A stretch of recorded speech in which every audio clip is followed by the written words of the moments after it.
വാരപ്പെട്ടിയിൽ വികസിത കൃഷി സങ്കല്പ അഭിയാൻ കാർഷിക ക്യാമ്പയിന്റെ ഭാഗമായി മുഖാമുഖം പരിപാടി നടന്നു.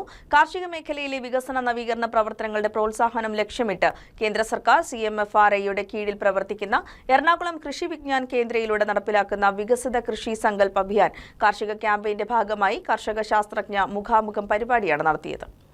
വാരപ്പെട്ടി പഞ്ചായത്ത് കമ്മ്യൂണിറ്റി ഹാളിൽ വെച്ച് സംഘടിപ്പിച്ച പരിപാടി വാരപ്പെട്ടി ഗ്രാമപഞ്ചായത്ത് പ്രസിഡന്റ് PK ചന്ദ്രശേഖരൻ നായർ ഉദ്ഘാടനം ചെയ്തു.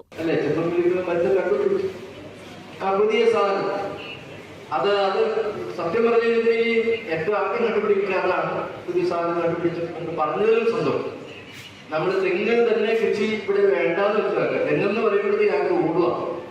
അപ്പൊ അത്തരത്തിലുള്ള സംശയങ്ങൾ ദൂരീകരിക്കുവാൻ നമ്മുടെ ഇങ്ങോട്ട് കടന്നു വന്ന് ഗവേഷണ കേന്ദ്രം ഇങ്ങോട്ട് കടന്നു വന്നു നമ്മളൊപ്പം നിന്ന് നമുക്കൊരു മുഖാമുഖം പരിപാടി നടത്തി എങ്ങനെയെങ്കിലും രക്ഷപ്പെടാൻ കഴിയുമോ എന്ന തരത്തിൽ വാരപ്പെട്ടി ഗ്രാമപഞ്ചായത്ത് വൈസ് പ്രസിഡന്റ് ബിന്ദു ശശി അധ്യക്ഷത വഹിച്ചു. വാരപ്പെട്ടി കൃഷി ഓഫീസർ സൗമ്യ സണ്ണി സ്വാഗതം പറഞ്ഞു. CMFRI senior scientist PA Vikas നയിച്ച ചർച്ചയിൽ ഭാരതീയ സുഗന്ധവിള ഗവേഷണ കേന്ദ്രത്തിലെ ശാസ്ത്രജ്ഞൻ ഡോക്ടർ മുഹമ്മദ് ഫൈസൽ, കേന്ദ്ര തോട്ടവിള ഗവേഷണ സ്ഥാപനത്തിലെ ശാസ്ത്രജ്ഞ ഡോക്ടർ നിഹാദ് K തുടങ്ങിയവർ പങ്കെടുത്തു. കർഷകരുടെ സംശയങ്ങൾക്ക് മറുപടി നൽകുകയും ചെയ്തു. കൃഷി വിജ്ഞാന കേന്ദ്രം സബ്ജക്ട് മാറ്റർ സ്പെഷ്യലിസ്റ്റുമാരായ ഷോജി ജോയ് എഡിസൺ, F പുഷ്പരാജ് ആഞ്ചലോ, മത്സ്യകൃഷി പ്രൊമോട്ടർ ഷാജി വർഗീസ് തുടങ്ങിയവർ സംസാരിച്ചു.